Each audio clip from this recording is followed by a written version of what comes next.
اعوذ باللہ من الشیطان الرجیم۔ بسم اللہ الرحمن الرحیم۔ السلام علیکم ورحمۃ اللہ وبرکاتہ۔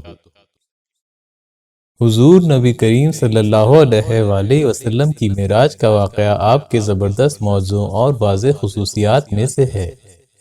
اس واقعے میں اللہ تبارک و تعالیٰ کی بے شمار حکمتیں اور حقیقتیں موجود ہیں۔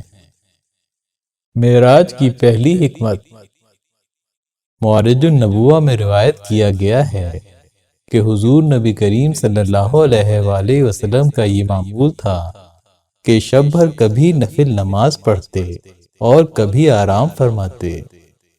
ایک رات آپ صلی اللہ علیہ وآلہ وسلم کی چشم مبارک محو خواب تھی اور دل بیدار کہ جبرائیل علیہ السلام کے پروں کی آواز ساتویں آسمان سے سید المرسلین صلی اللہ علیہ وآلہ وسلم کے گوش مبارک میں پہنچی۔ سرور عالم صلی اللہ علیہ وآلہ وسلم بیدار ہوئے اور اٹھ کر بیٹھ گئے۔ جبرائیل علیہ السلام تشریف لائے اور کہا، یا رسول اللہ صلی اللہ علیہ وآلہ وسلم، اللہ سبحانہ و تعالیٰ آپ کو سلام بھیجتا ہے اور فرماتا ہے کہ میں نے آپ کو اس لیے پیدا کیا ہے کہ اپنے غلاموں کے گناہوں کی مغفرت طلب کریں۔ اب اٹھیے اور باہر وادی مکہ تک قدم رنجہ فرمائیے تاکہ اپنی امت کی افعال، اعمال اور احوال سے واقف ہو کر عبرت حاصل کریں اور آپ کو حقیقت حال معلوم ہو جائے۔ جبرائیل امین سید عالم صلی اللہ علیہ وآلہ وسلم کا دست مبارک پکڑے وادی مکہ میں لے آئے اور تمام امت کو حضرت صلی اللہ علیہ وآلہ وسلم کے سامنے پیش کیا اور ایک ایک کے گناہ دکھائے۔ آپ نے ان گناہ و عصیان اور ذلت کے اسباب ملاحظہ فرمائے جو حد و شمار سے باہر تھے۔ جبرائیل علیہ السلام نے فرمایا، اے محبوب رب العالمین صلی اللہ علیہ وآلہ وسلم، اگر آپ مقام محمود حاصل کرنا چاہتے ہیں تو نوافل کی طرف توجہ مبذول فرمائیے، کم خوری اور بیداری کی ریاضت کیجیے، بھوک اور بیداری کی برکت سے شفاعت کے درجات تک پہنچیے۔ پھر سورہ اسراء کی یہ آیت تلاوت فرمائی، اور بعض حصہ شب میں بیدار ہوا کرو اور تہجد کی نماز پڑھا کرو، یہ شب خیزی تمہارے لیے زائد چیز ہے، قریب ہے کہ تمہارا رب تم کو مقام محمود میں پہنچا دے۔ صلی اللہ علیہ وآلہ وسلم امت کے گناہوں کے مشاہدے اور عتاب باری تعالیٰ سے مغلوب مجروح دل کے ساتھ گھر لوٹے۔ رب کائنات کے حضور عرض کی، باری تعالیٰ، اب میں ان کی کون سی معصیت اور عیب کی معذرت کروں اور کون سے جرم و گناہ کی شفاعت طلب کروں؟ حکم ہوا، آپ کی امت کے گناہ آپ کی شب بیداری کے ساتھ وابستہ ہیں۔ اگر تہائی امت کی مغفرت چاہتے ہیں تو رات کا تیسرا حصہ جاگیے، اگر نصف امت کی مغفرت چاہتے ہیں تو آدھی رات، 2/3 امت کی مغفرت چاہتے ہیں تو 2/3، اور اگر تمام امت کی مغفرت چاہتے ہیں تو تمام رات اللہ تبارک و تعالیٰ کی عبادت کیجیے۔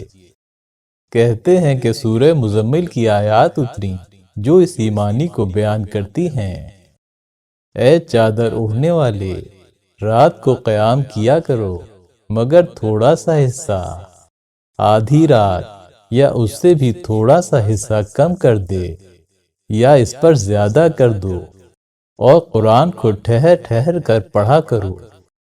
نبی کریم صلی اللہ علیہ وآلہ وسلم نے فرمایا، تہائی، نصف اور 2/3 کے حساب کی رعایت مشکل ہے۔ بستر مبارک کو بالکل لپیٹ دیا اور شب بیداری کرنے کے لیے کمر باندھ لی اور عبادت و شب بیداری میں ایسے مصروف ہوئے کہ نہ دن کو آرام تھا، نہ رات کو چین، نہ صبح فارغ تھے اور نہ شام۔ لمبی لمبی راتیں 2 رکعت میں ختم کر دیتے اور صبح سے رات تک اپنی گناہگار امت کا غم کھاتے۔ اس قدر قیام کا اہتمام کیا کہ پائے مبارک سوج گئے۔ پروردگار جل شانہ کی بارگاہ میں اس قدر گریہ وزاری کی کہ مقرب فرشتے بھی تڑپ اٹھے اور عرض کیا، رب العالمین، یہ کیسا دکھ ہے جو گناہگار امت کی خاطر اس مبارک فطرت بے گناہ پر رکھا ہے۔ ہر لمحہ جس کے غم و اندوہ کی آواز آسمانی محلات اور عالم قدس تک پہنچتی ہے۔ اللہ جل شانہ نے کمال بے نیازی سے سورہ طٰہٰ کی یہ آیات کریمہ بھیجی۔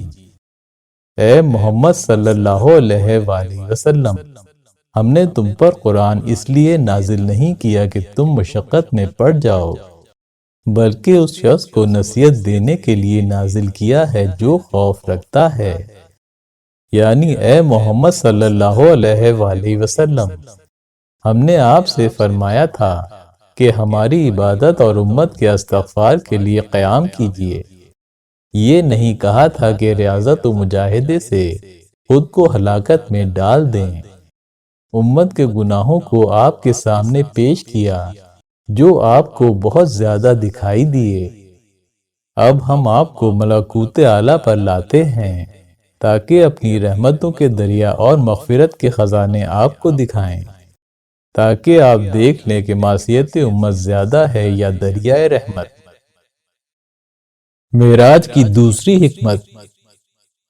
ہادی عالم صلی اللہ علیہ وآلہ وسلم کو معراج پر لے جانے میں ایک یہ حکمت تھی کہ چونکہ حکم باری تعالیٰ جاری ہو چکا تھا کہ نبی کریم صلی اللہ علیہ وآلہ وسلم روز قیامت اپنی امت کی شفاعت کریں گے۔ سورہ حج میں آتا ہے کہ قیامت کا زلزلہ ایک حادثہ عظیم ہوگا۔ اس روز ہر شخص اس طرح مشغول ہوگا کہ ایک دوسرے کی طرف توجہ کرنے کی مجال ہی نہیں ہوگی اور ایک دوسرے کے حالات پر نظر ڈالنا ناممکن ہوگا۔ اس لیے حضور نبی کریم صلی اللہ علیہ وآلہ وسلم کو آسمانوں کی سیر کرائی گئی اور وہاں عجائب و غرائب آپ کو دکھائے۔ جنت کے درجات اور جہنم کی پہنائیوں کو دیکھا، ثواب کے انعام اور گناہ کے دردناک عذاب کو ایک ایک کر کے دیکھا، ان کی ہیبت اور سختی کو جانچا، تاکہ جب قیامت کا دن ہو اور ان کی سختی اور ہیبت ظاہر ہو تو تمام لوگوں کے لیے اس کا دیکھنا دشوار اور سخت ہوگا۔ ان کی زبان سے نفسی نفسی کے الفاظ نکلیں گے، اور حضرت صلی اللہ علیہ وآلہ وسلم جنہوں نے اسے دیکھا سمجھا اور گزارا ہوگا، وہ وقت ان پر بڑی آسانی سے گزر جائے گا، یہاں تک کہ تمام لوگ نفسی نفسی کر رہے ہوں گے، اور حضرت صلی اللہ علیہ وآلہ وسلم امتی امتی کہیں گے۔ جیسے حضرت موسیٰ علیہ السلام کو اللہ تعالیٰ نے فرعون کی طرف بھیجا تو حضرت موسیٰ علیہ السلام نے معجزہ طلب کیا، ان کے عصا کو ان کا معجزہ بنا دیا اور فرمایا، اپنا عصا پھینکیے۔ انہوں نے پھینکا تو وہ اژدہا بن گیا۔ حضرت موسیٰ علیہ السلام اس سے ڈرے اور بھاگ کھڑے ہوئے۔ حکم ہوا، اسے پکڑ لو اور مت ڈرو۔ آپ سے ڈر اور خوف جاتا رہا۔ پھینکنے کا حکم دینے میں یہ حکمت تھی کہ اگر ایک مرتبہ اس صورت کو مشاہدہ نہ کیا ہوتا تو دوسری مرتبہ وہ بھی فرعون اور فرعونیوں کی طرح ڈر جاتے اور ان کا معجزہ ضائع اور بیکار ہو جاتا۔ اسی طرح سید عالم صلی اللہ علیہ وآلہ وسلم کو معراج کی رات عالم غیب کے امور کا مشاہدہ نہ کرایا جاتا تو قیامت کے روز دوسروں کی طرح خائف ہوتے اور گناہ گاروں کی شفاعت کے لیے زبان مبارک کھولنے میں دشواری پیش آتی۔ معراج کی تیسری حکمت۔ حق تعالیٰ نے اپنے بندوں سے بہشت کا وعدہ فرمایا ہے اور اپنے دیدار کا امیدوار بنایا ہے، اور تمام طالبان حق کو کامرانی کی بزم گاہ میں دوستی اور محبت سے بلایا ہے۔ اور اس نعمت کے حصول کا ذریعہ ہمارے آقا و مولا سید عالم صلی اللہ علیہ وآلہ وسلم ہیں۔ یہ نعمت عظمیٰ بغیر نبی کریم صلی اللہ علیہ وآلہ وسلم کی معرفت کے ممکن نہیں۔ چنانچہ سید عالم صلی اللہ علیہ وآلہ وسلم کو جو رب العزت کی بارگاہ میں وصال کا وسیلہ اور دلیل ہیں، ان کو اس دنیا میں بلایا گیا جو انعام و اکرام کی بارگاہ ہے، اور وہاں جنتی مکانات، طعام، مشروبات اور قیمتی لباس و زیورات ایک ایک کر کے آن حضرت صلی اللہ علیہ وآلہ وسلم کو دکھائے۔ پھر آن حضرت صلی اللہ علیہ وآلہ وسلم کو طالبان راہ حق کو ترغیب دینے کے لیے بھیجا، تاکہ آپ کی امت کی رہنمائی کے لیے فائدہ بخش ہو۔ معراج کی چوتھی حکمت۔ بعض علماء کہتے ہیں کہ حضرت صلی اللہ علیہ وآلہ وسلم حبیب رب العالمین تھے، اور دستور ہے کہ دوست کو تمام موجودات کی اطلاع ہونی چاہیے۔ جب شاہان مجازی کسی انسان کو اپنی محبت کے لیے مخصوص کرتے ہیں تو اپنے خزانے اور دفینے اسے دکھاتے ہیں اور اس کے قبضہ تصرف میں دیتے ہیں۔ اسی طرح سید عالم صلی اللہ علیہ وآلہ وسلم کو زمین کے خزانے اور دفینے دکھائے، پھر حضور صلی اللہ علیہ وآلہ وسلم کو آسمانوں پر لے گئے اور آسمانوں کے ملکوت دکھائے۔ جنت و دوزخ کی کنجی آپ کی عزت و جلال کی جیب میں رکھی، تاکہ جو شخص آپ کی دولت شفاعت سے مشرف ہو وہ فلاح پائے، اور جو شخص اس سعادت سے محروم رہے ہرگز فلاح و بہتری کا منہ نہ دیکھے۔ معراج کی پانچویں حکمت۔ جب کائنات نے ہستی کا جامہ پہنا، زمین اور آسمان کے درمیان مناظرہ ہوا۔ آسمان اپنے آپ کو برتر شمار کرتا اور زمین اپنے آپ کو۔ آسمان نے کہا، میں بلند و بالا ہوں۔ زمین نے کہا، مجھ میں فراخی ہے۔ آسمان بولا، مجھ میں سخاوت کا مادہ ہے، جو موتی مجھے عطا ہوتا ہے بخش دیتا ہوں۔ زمین بولی، مجھے ایسا وجود عطا کیا گیا ہے کہ جو بوجھ بھی مجھ پر رکھا جاتا ہے اٹھا لیتی ہوں۔ آسمان نے کہا، مجھے انوار بخشے گئے ہیں۔ زمین نے جواب دیا، مجھے اسرار عطا کیے گئے ہیں۔ آسمان نے کہا، مشیت ایزدی نے خورشید کے سنہری نور کو میرے دامن میں رکھا۔ قدرت نے میرے فیروزی رنگ کے کرتے کے گریبان میں چاند کا موتی ٹانکا ہے۔ حکمت کے کاغذ ساز نے میرے لطیف صحیفوں کے تہ بتہ اوراق کو سنہری ستاروں سے آراستہ کیا ہے۔ حفظ و حمایت کے نگہبان نے ہمارے اس عالی شان قلعے سے شیطانی لشکر پر سنگ باری کی۔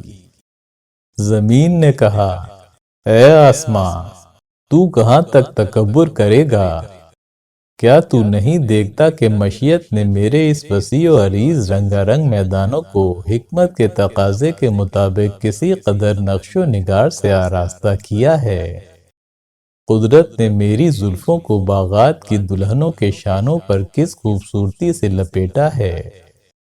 کیا تو نے موسم بہار کی باد نسیم کے دوران باغات کا مشاہدہ نہیں کیا؟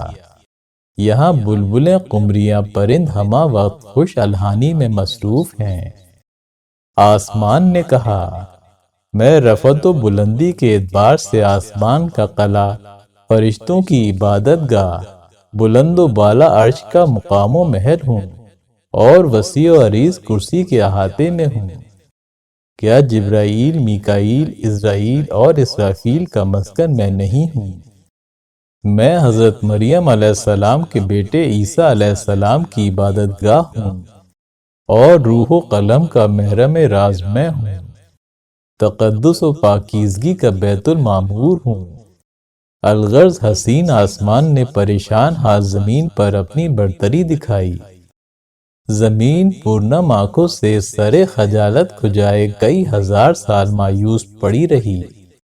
جب سرور کائنات صلی اللہ علیہ وآلہ وسلم صفحہ ہستی پر تشریف فرما ہوئے، زمین فخر و انبساط سے جھوم اٹھی اور بولی، اے آسمان، میں اس پیغمبر صلی اللہ علیہ وآلہ وسلم کا مولد و مسکن ہوں، جس کے طفیل 18,000 عالم وجود میں آئے۔ یہ گوہر مراد عالم افلاک کے دائرے سے بھی بلند و بالا ہے۔ آپ کے وجود کا قیام و مقام میرا ہی کرۂ خاکی ہے۔ آپ کا جسم اطہر مجھ سے اٹھا، آپ کی بعثت مجھ پر ہوئی، اور آپ کا روضہ مبارک میری گود میں ہے۔ کیا یہ مقام جو مجھے ملا ہے اور آن حضرت صلی اللہ علیہ وآلہ وسلم کے طفیل مجھے جو فضیلت و برتری حاصل ہوئی ہے، تیرے نصیبوں میں ہے؟ آسمان مغلوب و لاجواب ہو کر زاویہ گمنامی میں جا چھپا۔ اس کے بعد شکستہ دل آسمانوں نے بارگاہ رب العزت میں بارہا گریہ وزاری کی اور درخواست کی کہ اے اللہ، اس صاحب کرم سید عالم صلی اللہ علیہ وآلہ وسلم کے قدم مبارک کی برکت سے آسمانوں کو منور و معطر کر، تاکہ میں یوں ہی سدا غم و اندوہ میں غرق نہ رہوں۔ تو حق تعالیٰ نے آسمانوں کی درخواست کو قبول فرماتے ہوئے حکم دیا کہ آپ صلی اللہ علیہ وآلہ وسلم کو فرشتوں کے کندھوں پر سوار کر کے تمام آسمانوں سے گزارا جائے اور ایک درجے سے درجہ دنا فتد اللہ تک پہنچایا جائے۔ اس طرح اہل سما کی مراد پوری ہوئی اور آسمان اس دولت کی بدولت شرمندگی اور محرومی کے احساس سے باہر آیا۔ معراج کی چھٹی حکمت۔ جب حق سبحانہ و تعالیٰ نے حضرت صلی اللہ علیہ وآلہ وسلم کو اپنی محبوبیت کی خلعت سے شرفیاب فرمایا اور اس نوازش کی شہرت عالم ملکوت کے گنبد میں گونجی، تو تمام موجودات نبی کریم صلی اللہ علیہ وآلہ وسلم سے محبت کرنے لگے۔ وہ تمام جمال مصطفیٰ صلی اللہ علیہ وآلہ وسلم کی زیارت کے مشتاق ہوئے اور بارگاہ رب العزت میں حضرت صلی اللہ علیہ وآلہ وسلم سے ملاقات کی درخواست کی۔ چنانچہ شہنشاہ کون و مکان صلی اللہ علیہ وآلہ وسلم کو عاشقان مشتاق کی تسلی کے لیے آسمانوں کی سیر کرائی، تاکہ ان مشتاقین جمال مصطفیٰ صلی اللہ علیہ وآلہ وسلم کی آنکھوں کو بھی ٹھنڈک نصیب ہو۔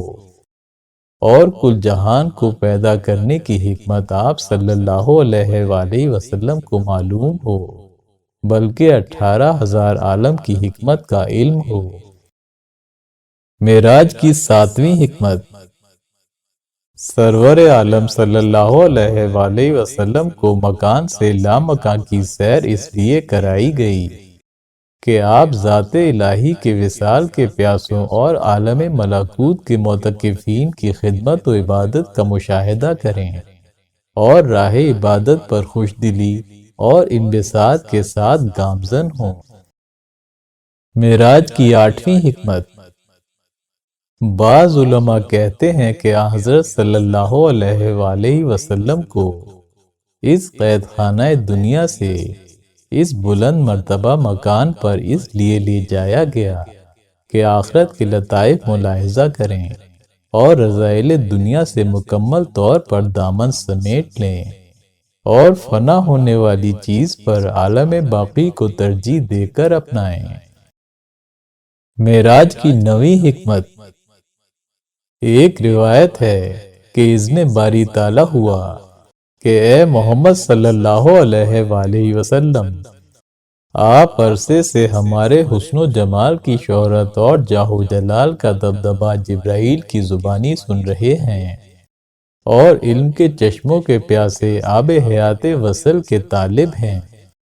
اب اٹھیے اور ہر واسطے کو درمیان سے اٹھا دیجیے اور یوں محبوب رب دو جہاں صلی اللہ علیہ وآلہ وسلم کو محبوب سبحانی کے دیدار کا شرف عطا فرمایا گیا۔ معراج کی 10ویں حکمت، حق سبحانہ و تعالی چاہتا تھا کہ حضرت صلی اللہ علیہ وآلہ وسلم کو تمام اقسام وحی سے مشرف کریں۔ سب اقسام وحی سے افضل وحی بے واسطہ جبرائیل ہے۔ چنانچہ سورہ بقرہ کی آخری آیات آمن رسولوں سے آخر تک بغیر جبرائیل علیہ السلام کے واسطے کے شب معراج میں عطا کی گئیں۔ کچھ اس طرح کہ آپ صلی اللہ علیہ وآلہ وسلم کلام باری تعالیٰ سنتے تھے اور سبحانہ و تعالیٰ سے اپنی مراد طلب کرتے تھے اور قبولیت کی خوشخبری سنتے تھے۔ بس حضرت صلی اللہ علیہ وآلہ وسلم کو معراج پر لے جانے میں یہ حکمت تھی کہ حق تعالیٰ یہ آیات بذات خود حضرت صلی اللہ علیہ وآلہ وسلم کو عطا فرمائیں۔ معراج کی 11ویں حکمت، ملائے اعلیٰ کے ملائکہ کے درمیان کچھ باتیں ہوئیں۔ انہوں نے چند سوالات ایک دوسرے سے پوچھے جن کا تسلی بخش جواب نہ مل سکا۔ کہتے ہیں کہ 4 سال تک سے یہ گفتگو ان کے درمیان جاری تھی اور جواب نہیں مل رہا تھا، یہاں تک کہ سید عالم فخر موجودات صلی اللہ علیہ وآلہ وسلم کو حق سبحانہ و تعالیٰ نے اپنے نور سے مشرف کیا۔ جب حضرت صلی اللہ علیہ وآلہ وسلم کے حسن و جمال اور وصف کمال کی شہرت ملائے اعلیٰ اور عالم بالا کے کروبین کے کانوں میں پڑی، انہیں معلوم ہو گیا کہ یہ مشکلات آپ ہی کے اشارے سے حل ہوں گی۔ حق تعالیٰ نے مقربان الہی کی درخواست پر ہادی دو جہاں صلی اللہ علیہ وآلہ وسلم کو تمام آسمانوں کی سیر کرائی تاکہ آپ ملائے اعلیٰ کے سوالات کا حل پیش کریں اور ان کی عقدہ کشائی کریں۔ معراج کی 12ویں حکمت، ایک روایت کے مطابق سرور عالم صلی اللہ علیہ وآلہ وسلم کو معراج پر لے جانے کی ایک حکمت یہ ہے کہ اللہ تعالیٰ حضرت صلی اللہ علیہ وآلہ وسلم کو اذان کی تعلیم سے شرفیاب کرنا چاہتا تھا۔ جب آسمانوں کے طبقات سے گزر گئے اور عرش و کرسی اور لوح و قلم سے بھی گزر کر پردہ خاص پر پہنچے تو پردے کے پیچھے سے ایک فرشتہ باہر آیا اور نماز کے لیے اذان جو اب معروف ہے کہی، اور حضرت صلی اللہ علیہ وآلہ وسلم نے سنی۔ معراج کی 13ویں حکمت، ایک اور حکمت یہ بیان کی ہے تاکہ تمام عالم کائنات پر حضرت صلی اللہ علیہ وآلہ وسلم کا تقدم و فوقیت محقق ہو جائے۔ پہلے آپ کو بیت المقدس میں تمام انبیاء علیہ السلام کا امام بنایا تاکہ آپ کی فضیلت سب پر ظاہر ہو جائے۔ اس کے بعد بیت المعمور میں تمام فرشتوں کی امامت کرائی تاکہ ان پر بھی حضرت صلی اللہ علیہ وآلہ وسلم کی فضیلت ظاہر ہو جائے کہ آپ صلی اللہ علیہ وآلہ وسلم کو زمین میں مشرق سے مغرب تک تمام لوگوں کی طرف پیغمبر بنا کر بھیجا گیا تاکہ تمام افراد جن و انس پر حاکم اور بادشاہ ہوں۔ معراج کی 14ویں حکمت، اعلان نبوت کے بعد کفار مکہ کی جانب سے آپ صلی اللہ علیہ وآلہ وسلم کو شدید رد عمل کا سامنا کرنا پڑا۔ آپ صلی اللہ علیہ وآلہ وسلم کا اور آپ کے خاندان کا معاشرتی سطح پر بائیکاٹ کر دیا، جس کی وجہ سے آپ صلی اللہ علیہ وآلہ وسلم کو انتہائی کرب و تکلیف سے دوچار ہونا پڑا۔ اس معاشرتی بائیکاٹ کے بعد آپ کے غم گسار چچا حضرت ابو طالب اور آپ کی محبوب رفیقہ حیات سیدہ خدیجہ رضی اللہ تعالیٰ عنہ خالق حقیقی سے جا ملی۔ ایسے حالات میں خالق ارض و سما کی طرف سے اپنے حبیب صلی اللہ علیہ وآلہ وسلم کے لیے تسلی و غمخواری کا انتظام کیا گیا۔ حضرت صلی اللہ علیہ وآلہ وسلم نے دنیا میں یہود و نصارہ سے بے بنا سختیاں برداشت کی تھیں اور اس قدر ملامت اور ریاضت دیکھی تھی کہ اس کی تلافی آسمان کی طرف عروج اور خاص شرف مہمانی کے بغیر کسی طرح سے ممکن نہیں تھی۔ گویا اللہ رب العزت اپنے پیارے محبوب صلی اللہ علیہ وآلہ وسلم کو معراج پر بلا کر ان کی دلجوئی فرمانا چاہتے تھے۔ چنانچہ آسمان پر بلایا گیا، ملاقات کا شرف عطا ہوا اور دنیا میں کافروں کی جانب سے پہنچنے والے مصائب و آلام پر خود آپ صلی اللہ علیہ وآلہ وسلم کی دلجوئی فرمائی، تاکہ آپ صلی اللہ علیہ وآلہ وسلم ان مشکلات کا مقابلہ صبر و استقامت سے کریں کہ اے ہمارے حبیب، اگر یہ تمام زمین آپ صلی اللہ علیہ وآلہ وسلم پر تنگ کر دی گئی تو کیا ہوا؟ ہم نے تو آپ صلی اللہ علیہ وآلہ وسلم کے لیے آسمانوں کے دروازے کھول دیے ہیں۔ باری تعالیٰ نے آپ صلی اللہ علیہ وآلہ وسلم کو بے مثال سیر کے ساتھ ساتھ اپنے جلوے دکھائے، تاکہ قلب مصطفیٰ صلی اللہ علیہ وآلہ وسلم نے جتنے زیادہ غم، دکھ اور پریشانیاں برداشت کی ہیں، ان سے کہیں زیادہ راحت اور خوشی نصیب ہو۔ آپ کے دلی اطمینان اور ایمان کے لیے حق سبحانہ و تعالیٰ دلیل و برہان کی عظمت اور شان و شوکت کی بلندی آپ کو دکھانا چاہتا تھا، تاکہ تمام دنیاوی مجاہدات اور ریاضات اس نعمت کے مقابلے میں ناچیز اور حقیر نظر آئیں، اور حضرت صلی اللہ علیہ وآلہ وسلم کے دل ناز پروردہ کو اس غبار و کدورت سے رہائی دلائے، تاکہ محنت و مشقت کی بارش کے بعد اس آرام گاہ میں استراحت فرمائیں۔ معراج کی 15ویں حکمت۔ ایک حکمت یہ تھی کہ حضرت صلی اللہ علیہ وآلہ وسلم کو یہ بتانا مقصود تھا کہ نام کی بلندی، عزت و احترام، لوائے حمد، حوض کوثر، شفاعت کبریٰ، قبر سے تمام مخلوقات سے پہلے اٹھنا، جنت میں تمام انبیاء اور رسولوں سے پہلے داخل ہونا، اور دوسری لاکھوں عنایات حضرت صلی اللہ علیہ وآلہ وسلم کے ساتھ مخصوص ہیں۔ یہاں تمام چیزیں رسول اللہ صلی اللہ علیہ وآلہ وسلم کی بدولت عزیز و محترم ہوئی ہیں۔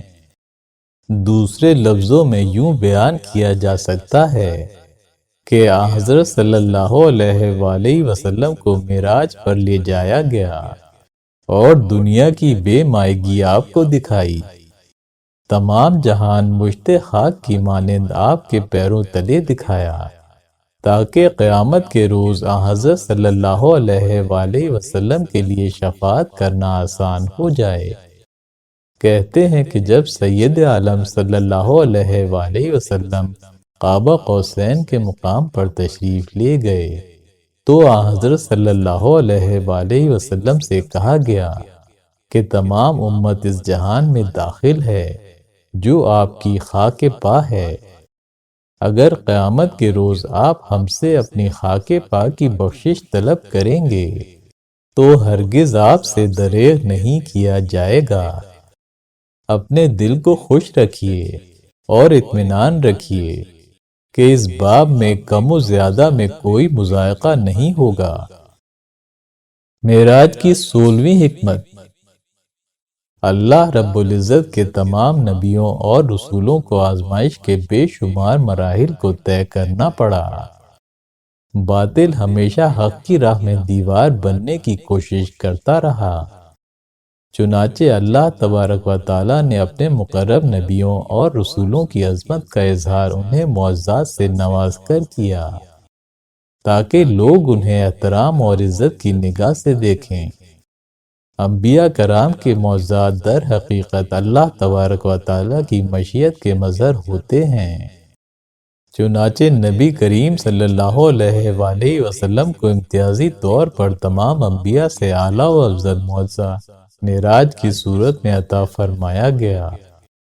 اللہ رب العزت نے اپنے پیارے محبوب صلی اللہ علیہ وآلہ وسلم کو معراج کی شب میں عرش پر شرف مہمانی عطا فرمائی۔ معراج کی 17ویں حکمت۔ معراج کی ایک اہم ترین حکمت امت مسلمہ کو یہ پیغام دینا ہے کہ نماز ایسا عظیم الشان عمل اور بہترین عبادت ہے کہ اس کی فرضیت کا اعلان زمین پر نہیں بلکہ ساتوں آسمانوں کے اوپر بلند و اعلیٰ مقام پر معراج کی رات میں ہوا۔ نیز اس کی فرضیت کا حکم جبرائیل امین کے ذریعے نبی کریم صلی اللہ علیہ وآلہ وسلم تک نہیں پہنچا، بلکہ اللہ تعالیٰ نے فرضیت نماز کا تحفہ بذات خود اپنے محبوب صلی اللہ علیہ وآلہ وسلم کو عطا فرمایا۔ نماز اللہ جل شانہ سے تعلق قائم کرنے اور اپنی ضرورتوں اور حاجتوں کو مانگنے کا سب سے بڑا ذریعہ ہے۔ نماز میں اللہ تبارک و تعالیٰ سے مناجات ہوتی ہے۔ ابتدا میں 50 نمازوں کا تحفہ عطا کیا گیا، جس کو بعد میں تخفیف فرما کر 5 نمازوں تک محدود کر دیا گیا، لیکن ساتھ میں یہ بھی فرما دیا کہ اے محبوب، تیری امت دن میں 5 نمازیں ادا کرے گی، مگر اس کا ثواب 50 نمازوں کے برابر عطا کروں گا۔ معراج کی 18ویں حکمت۔ واقعہ معراج کی حکمت و مقصد میں جو سب سے مختصر اور عظیم بات جو قرآن کریم کی سورہ بنی اسرائیل میں بیان کی گئی ہے وہ یہ ہے کہ اللہ تعالیٰ نے آپ صلی اللہ علیہ وآلہ وسلم کو اپنی کچھ نشانیاں دکھائیں۔ اس کے مقاصد میں سے ایک اہم ترین مقصد اپنے حبیب محمد صلی اللہ علیہ وآلہ وسلم کو وہ عظیم الشان مقام و مرتبہ دینا ہے جو کسی بھی بشر حتیٰ کہ کسی مقرب ترین فرشتے کو نہیں ملا اور نہ ہی کبھی ملے گا۔ معراج النبی کے روز بہت سے مشاہدات کا نظارہ کرایا گیا تاکہ آپ صلی اللہ علیہ وآلہ وسلم کی امت ان مشاہدات سے سبق حاصل کرے، اور بہت سے واقعات پیش آئے جس کی بشارت حضور نبی کریم صلی اللہ علیہ وآلہ وسلم کے علاوہ عیسائی پیشواؤں نے بھی دی۔ معراج کی 19ویں حکمت۔ معراج النبی کی ایک حکمت یہ بھی تھی کہ مستقبل میں بنی نوع انسان جس برق رفتاری سے علوم و فنون کا سفر طے کرنے والا تھا، نبی کریم صلی اللہ علیہ وآلہ وسلم وہ علم و معرفت اس سے ہزاروں سال پہلے محض رات کے ایک حصے میں ملاحظہ فرما لیں۔ قرآن پاک اور احادیث مبارکہ سے ثابت ہے کہ اسرا و معراج کا تمام سفر صرف روحانی نہیں بلکہ جسمانی تھا، یعنی نبی کریم صلی اللہ علیہ وآلہ وسلم کا یہ سفر کوئی خواب نہیں تھا بلکہ ایک جسمانی سفر اور عینی مشاہدہ تھا۔ یہ ایک معجزہ تھا کہ مختلف مراحل سے گزر کر اتنا بڑا سفر اللہ تعالیٰ نے اپنی قدرت سے صرف ایک رات کے ایک حصے میں مکمل کر دیا۔ اللہ تعالیٰ جو اس پوری کائنات کا پیدا کرنے والا ہے، اس کے لیے کوئی بھی کام مشکل نہیں ہے، کیونکہ وہ تو قادر مطلق ہے، جو چاہتا ہے کرتا ہے، اس کے تو محض ایک اشارے کی دیر ہے اور بس وہ کام ہو جاتا ہے۔ معراج کا واقعہ پوری انسانی تاریخ کا ایک ایسا عظیم، مبارک اور بے مثال معجزہ ہے جس کی نظیر تاریخ پیش کرنے سے قاصر ہے۔ خالق کائنات نے اپنے محبوب صلی اللہ علیہ وآلہ وسلم کو دعوت دے کر اپنا مہمان بنانے کا وہ شرف عظیم عطا فرمایا جو نہ کسی انسان کو کبھی حاصل ہوا ہے اور نہ کسی مقرب ترین فرشتے کو۔ معراج کی 20ویں حکمت۔ اللہ تعالیٰ نے جب سرور عالم صلی اللہ علیہ وآلہ وسلم کے نور کو تمام مخلوقات سے پہلے اپنے نور سے پیدا کیا تو 3 مقامات اس کے لیے منور فرمائے: مقام ہیبت، مقام لطف اور مقام قرب۔ یہ نور 1000 سال مقام ہیبت میں رکھا، یہاں تک کہ ادب کا اعلیٰ ترین مرتبہ ملا۔ پھر 1000 سال مقام لطف میں رکھا تو انبساط پیدا ہوا۔ پھر 1000 سال مقام قرب میں رکھا، یہاں تک کہ حق سبحانہ و تعالی سے انسیت کا درجہ کمال حاصل ہوا۔ جب اس پاکیزہ روح کو اس مقام سے جسم خاکی میں لایا گیا تو وہ اس مقام کی مشتاق ہوئی، یہاں تک کہ اس سے آرام چین جاتا رہا۔ الغرض جب آپ کی روح مبارک کو مقام ہیبت میں پگھلایا گیا اور لطف کے ساتھ پرورش کی گئی اور قرب سے نوازا گیا تو اسی مقام میں جانے کے شوق میں جسم کے پنجرے میں روح کو آرام نہیں تھا اور وہ اسی قرب کی متلاشی تھی۔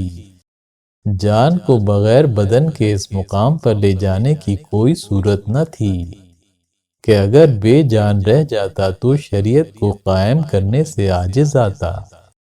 لا محالہ نفس کو اس راز کے طفیل وہاں لے گئے۔ معراج کے موقع پر اللہ تبارک و تعالی نے اپنے محبوب کبریا کو اپنے دیدار سے مشرف فرمایا اور آپ صلی اللہ علیہ وآلہ وسلم کو مقام محمود عطا فرمایا تاکہ آپ صلی اللہ علیہ وآلہ وسلم عاشقوں پر معرفت کے دروازے کھول دیں اور طالب حق لوگوں کو علم و ہدایت کا سیدھا راستہ دکھائیں۔